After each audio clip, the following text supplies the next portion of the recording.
You are watching Africans in London TV news bulletins. Temitope Olodo, founder and board members of African Security, took a bold step and delivered an open letter to the Prime Minister Theresa May at number 10 Downing Street to review UK immigration rules and knife and gun crime. And here is what the board members of African Security had to say, beginning with Temitope Olodo, the founder of African Security. The petition is to draw the attention of the Prime Minister to some of the concerns and cry in our community about the migration, mental, and both gun and knife crime issues. So what we've done today, which is very historic, is to say, Prime Minister Theresa May, look at the plight of our people that have been here proud 2012, look at their cry, look at their concerns, and see if there is a solution where we could work together to deal with it. Also, we believe that the issue of gun and knife crime is an issue that should involve all community. But our community is not fully engaged. So we need the hard-to-reach communities to be engaged. We need the African community to be actively involved so that we could find a practical solution. We had an event in the House of Commons where we addressed this issue, and we believe that this is the time for us to draw the attention of the Prime Minister to that and ensure that it is dealt with. People are suffering, and that's the truth. We talked about the fees that is being charged by the Home Office at the moment for people to submit their application. You're talking of a family of 5 having to look for about £5,000 to £6,000 to raise for them to be able to submit their application.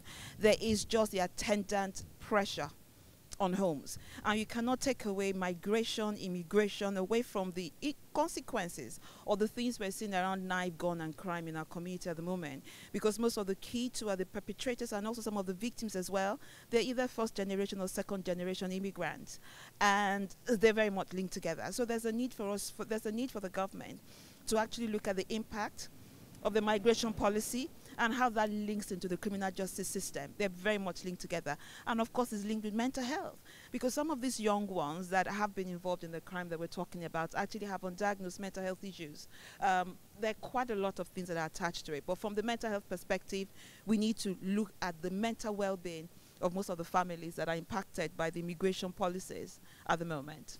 In our petition that we submitted today to this powerful house, there's remedies and there are action plan in it, which is just like sort of an advisory for Theresa May, for the Prime Minister to look at, because we deal with the locals, and we deal with